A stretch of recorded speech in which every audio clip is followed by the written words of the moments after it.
Every law school in America publishes a two-page report that tells you whether they are in trouble. It's free, it's public. Almost nobody watching this right now has ever opened one. And the schools are fine with that because there are 3 lines in that report read together that tell you if a school is quietly sliding before the closure notice, before the merger, before your degree loses its impact. I'm going to show you exactly which 3 lines, how to read them as a set, so you can pull any school's report and know in 5 minutes whether they're healthy or heading for a ball. Now, I've been teaching the LSAT since 2005, and the question I get besides how do I get a 175 is, will this school be worth it? And so I read the filings.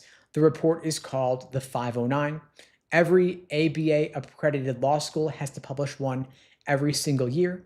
It's a standardized 2-page PDF, and buried in it are the numbers that admissions will never volunteer on a tour. Now, here's the mistake most people make when they do finally look. They read one number in isolation. They see a school's bar passage rate had one soft year and they panic, or they see a healthy median and relax. But one number in 1 year tells you almost nothing because a single bad cycle could be an outlier. And a single good number could be hiding a decline. The signal is not in any one line, it's 3 lines moving together over time. And when all 3 of them are going down over a few years, that's a school that's in trouble. I'm going to give you the 3. The first one is the bar passage rate. You want to find the school's first-time bar passage rate and their ultimate 2-year bar passage rate. Again, don't just read this year's number, read the last 3 or 4 years. Is it holding steady, or is it drifting down cycle after cycle? A school at 80%, that's been at 80% for years, is stable. But a school that's at 80 now, that was at 88 3 years ago, is falling, and the direction is important because there's an ABA rule, Standard 316, that says at least 75% of a school's graduates who take the bar have to pass within 2 years, or the school risks its accreditation. That is the tightest version of that rule the ABA has ever had. And since 2020, 19 different law schools have posted 2-year bar passage rates below that 75% threshold. And the ABA has handed out public noncompliance notices and put at least 1 school on probation over it. And so a school whose bar numbers are sliding toward that 75 line is not a theoretical worry. It's a school under real pressure, and pressure changes how it behaves. So ask yourself, why would a school's bar passage rate slide down in the first place? And that comes down to line number 2 I want you to look at, the 25th percentile LSAT. The median tells you about the middle of the class. The 25th tells you who the school is willing to let in at the bottom.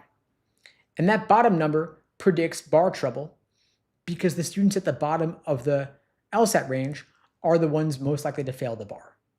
So track the 25th percentile over the same few years. If it's dropping, the school is reaching lower to fill its seats. And the school reaching lower on the LSAT today is the school whose bar passage is likely to slide 3 or 4 years from now when those students graduate and sit for the bar. So it's a predictor of the future. Now, the 19 schools that landed below the 75% bar passage rate didn't get there overnight. You could see it years earlier. You could predict it in the 25th percentile that kept drifting down. Now, line 3 I want you to look at is the class size. You want to find the number of students the school enrolled in their first year class, and again, track it over a few years. If a school is shrinking its class while holding its number steady, that could actually be a healthy move. In other words, they're cutting seats to protect their quality. But if the school is growing their class while the 25th percentile LSAT drops, that is a danger signal. It means the school is filling their seats by reaching lower, and that's going to feed a bar passage slide down the road. If the class size is falling and their bar numbers are sliding and their 25th percentile LSAT is dropping all 3 at once, the school is losing the students who can pay and reaching for students who are harder to get licensed while their outcomes drop. So that pattern precedes a pretty bad ending. You see this kind of profile most clearly at the very bottom of the market, schools with median LSATs down in the 140s, a totally different planet from the 170 plus medians at the top. And when the intake numbers sink that far and keep sinking further, the bar results follow. Now, a school caught in this kind of slot is themselves trapped because they are tuition dependent. They need tuition to keep their lights on, so they reach lower to fill seats, which drops the 25th percentile, which drops bar passage 3 years out, which drops their reputation. So they have a harder time attracting strong students, so they've got to reach lower again. It is a vicious spiral, and the school is stuck in it. And this is just a structural consequence of the situation they find themselves in. And there's not a whole lot they can do about it, but there's just a lot that you could do, of course, that you can be aware. So before you pay a deposit anywhere, pull the school's 509 report. Just Google the school name plus 509. Open up that 2-page PDF you're going to find, and pull the last 3 or 4 years of this, not just this year's. Look at the bar passage rate.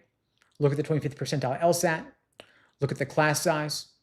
All of this together. All 3 of them sliding together is a school that you do not want to bet 3 years and 6 figures on. Now, the same read that spots a school in trouble also shows you your own power in this equation. The 25th percentile LSAT is the floor a school will accept. The 75th percentile is the ceiling. If your school sits below that 25th percentile line, you're walking into the exact group the bar is hardest on at a school that may be sliding. But if you can move your score up above the median, up toward that 75th percentile, then everything changes.